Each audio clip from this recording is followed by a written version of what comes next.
Paano nga ba tayo nakakakita? Panoorin mo ang video na ito hanggang sa uli. Hi mga idol, ako si Doc Doms. And welcome back to my channel.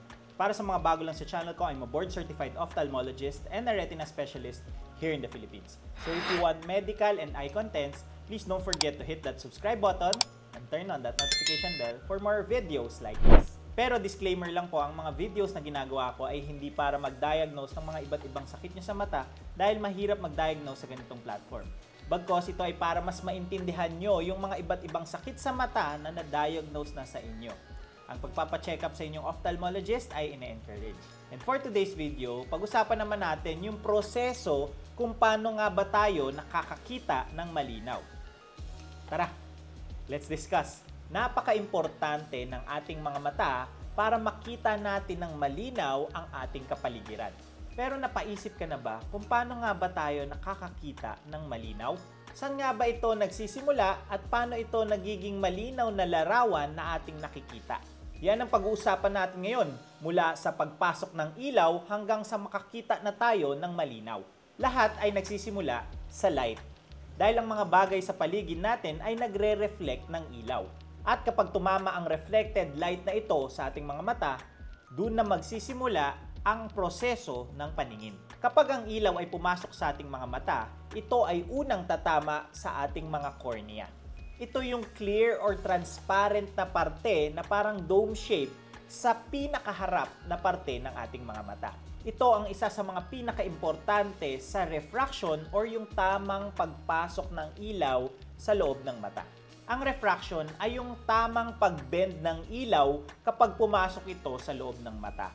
Ang light rays kasi ay parallel, hindi sila magmi-meet.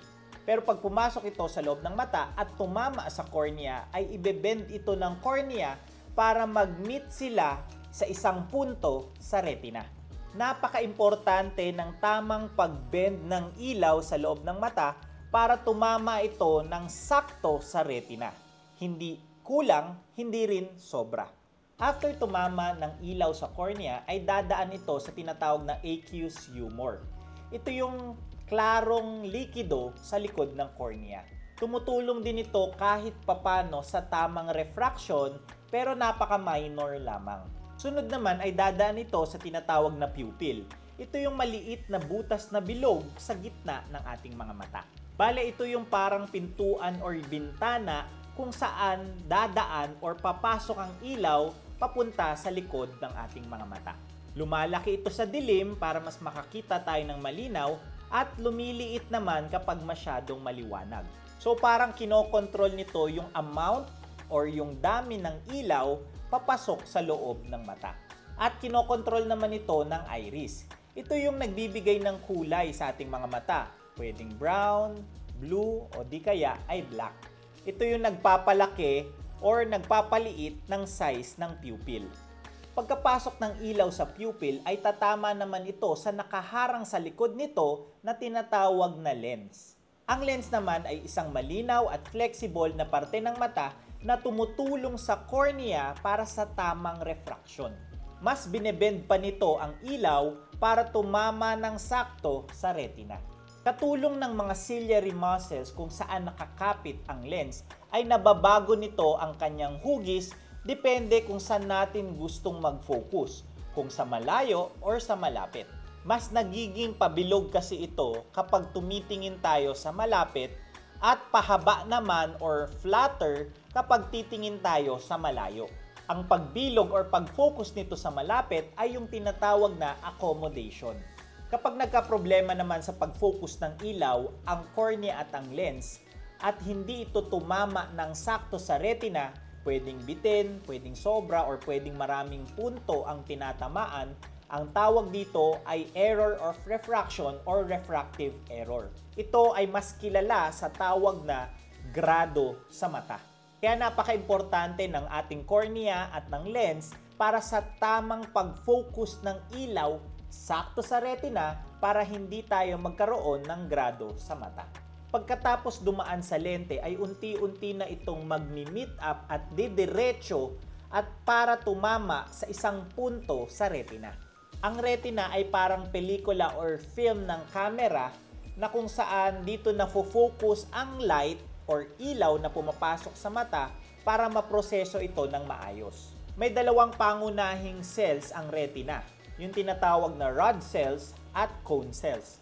Ang rod cells ay yung pangunahing responsable para makakita tayo sa mga madidilim na lugar. At ang cone cells naman ay para mas makakita tayo ng mga kulay at sa mga maliliwanag na lugar. Ang ilaw ay magfo-focus particularly sa ating mga macula. Ito ang responsable sa sentrong paningin natin.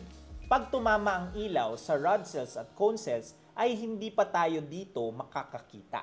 Ang cells ng mga retina ang nagko-convert ng ilaw para maging electric signals sa pamamagitan ng proseso na phototransduction. At ang mga signals na nako-convert mula sa ilaw ay ipapadala sa pamamagitan ng optic nerve papunta sa ating mga utak. Ang optic nerve kasi ay parang isang malaking kable na nagdudugtong sa ating mga mata papunta sa ating mga utak. Ngunit alam nyo ba na merong parte sa retina na wala tayong nakikita? Yun yung tinatawag na blind spot. Lahat tayo ay may blind spot pero hindi natin ito napapansin dahil pinupunuan ito ng ating mga utak. Napakagaling, di ba? Kapag ang signals ay napasa na sa optic nerve, ay dadaan ito muna at magkocross sa optic chiasm. Dito nagkocross ang ilang fibers papunta sa tinatawag na lateral geniculate nucleus sa ating mga thalamus hanggang sa makapunta ito sa ating mga visual cortex sa likod ng ating mga utak or occipital lobe. Dito sa visual cortex, nagkakaroon ng interpretation ng mga signals para ma-convert ito into image or kung ano ang nakikita natin. Ina-analyze kasi muna ng utak ang hugis, kulay, galaw, lalim at iba pa para mas makita natin ito ng malinaw. At kapag na-analyze na ang mga ito ay doon na tayo makakakita ng malinaw na mga bagay. Kaya actually, hindi lang tayo nakakakita dahil sa ating mga mata. Malaki rin ang papel ng ating mga utak.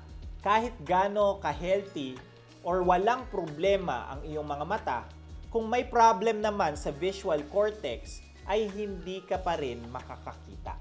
So, pwedeng sabihin na ang utak talaga natin ang siyang nakakakita at napapadaan lamang ito sa ating mga mata. So ngayon, alam na natin yung pathway kung paano tayo makakakita ng malinaw mula sa pagpasok ng ilaw sa loob ng mata hanggang sa maproseso ito sa ating mga utak. So anything na magkaproblema sa dinadaanan ng ilaw ay pwedeng mag-cause ng paglabo or problema sa paningin.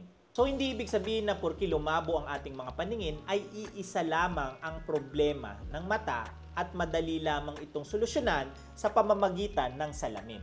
Iba-iba ang parte ng ating mga mata na pwedeng maapektuhan at iba-iba rin ang management sa mga ito. Pero kahit ano pang parte ng mata ang pwedeng maapektuhan ay pwede itong mag-cause ng paglabo ng paningin and worse ay pagkabulag.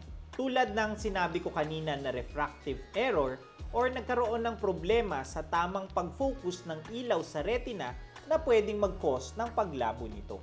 O di kaya cataract or katarata na kung saan yung klarong lens sa likod ng pupil ay namumuti unti-unti or nag-uulap na nagkukos ng paghadlang sa pagpasok ng ilaw sa loob ng mga mata at mag-cause ng paglabo nito. O di kaya sa glaucoma, ang naapektuhan naman dito ay ang ating mga optic nerve na kung saan unti-unti itong nasisira hanggang sa ito ay mamatay. So kapag ito ay nangyari ay hindi na mapapadala yung electric signals na na-convert sa retina papunta sa ating mga utak na magkukos ng permanenteng pagkabulag. Ang macular degeneration naman ay problema sa macula na responsable naman sa sentrong paningin natin. O di kaya diabetic retinopathy na may problema naman sa retina mismo dahil sa diabetes or mataas na sugar sa katawan. Kaya napaka-importante ng regular na check-up sa inyong mga mata kahit wala pa kayong nararamdaman dahil pwedeng magkaroon ng mga ganitong pagbabago sa inyong mga mata. Lalo na kung meron kayong mga risk factors or magpapataas ng chance na magkaroon kayo ng mga iba't ibang sakit sa mata tulad ng aging, mga may high blood and diabetes, mga may family history ng eye disease at iba pa. May nagawa na pala akong mga videos about sa mga iba't ibang sakit na nabanggit ko para sa mas komprehensibong discussion about sa mga sakit na ito. Ngayon, alam nyo na yung proseso para makakita tayo ng malinaw.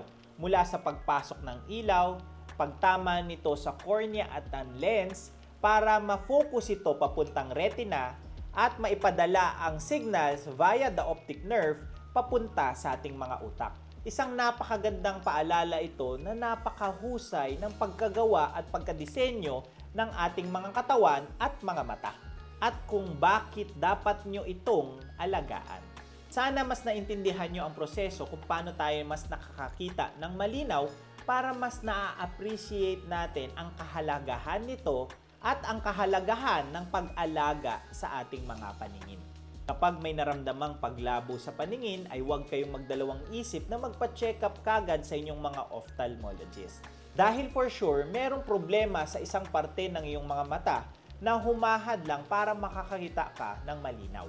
And that's it for today's video. Ngayon, alam nyo na yung proseso kung paano tayo nakakakita ng malinaw. Please don't forget to like, comment kung may mga questions or suggestions kayong topics, subscribe, and hit that notification bell for more medical and eye contents. Ngayon, mas may alam ka na. Ako po si Doc Doms. See you on my next video.